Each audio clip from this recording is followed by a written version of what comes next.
The 48 Laws of Power by Robert Greene. Original animation by illacertus, now remastered for your viewing pleasure. Law number 1. Never outshine the master. Always make those above you feel comfortably superior. In your desire to please or impress them, do not go too far in displaying your talents, or you might accomplish the opposite. Inspire fear and insecurity. Make your masters appear more brilliant than they are, and you'll attain the heights of power. We can clearly see this law in the story of King Louis XIV and his finance minister, Nicolas Fouquet. Who was Louis XIV? He reigned as the absolute monarch of France from 1643 to 1715. His infamous quotes, "L'État, c'est moi," literally, "I am the state," and "Après moi, le déluge," after me, the flood, provide us with a brief but revealing glimpse into his inner world.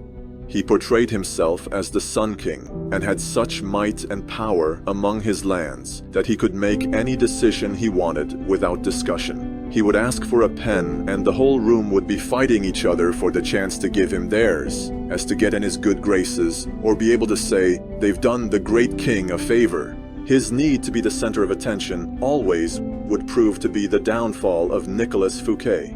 In 17th century France, Nicolas Fouquet had spent enormous sums in building a magnificent chateau on his estate of Vaux-le-Vicomte. When the prime minister died, the position was abolished instead of replaced with Fouquet, the king's smart finance minister. In order to not lose the king's trust and regain his attention, he then planned the most spectacular party France had ever seen to show off its connections, cultivated manner, and charm. It was a great tribute to the guest of honor, the king himself.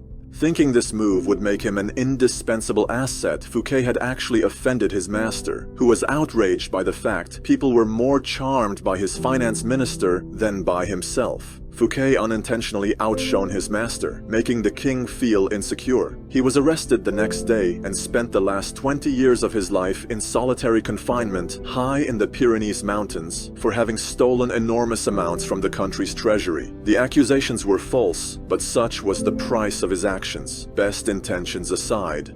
A second example would be Galileo Galilei, one of the greatest minds of the 16th century who used this law in his favor. Galileo was clever in observing this law by giving glory to his patrons. In order to solve his perennial problem of funding, he dedicated his discovery of the moons of Jupiter to the Medici. Since the royal symbol of the Medici family was the planet Jupiter, he then commissioned an emblem for them with each moon representing one of the suns who revolved around the patriarch. The Medici family became his major patron, appointing him their official court mathematician and philosopher, thereby giving him a more comfortable life and a steady salary. The end.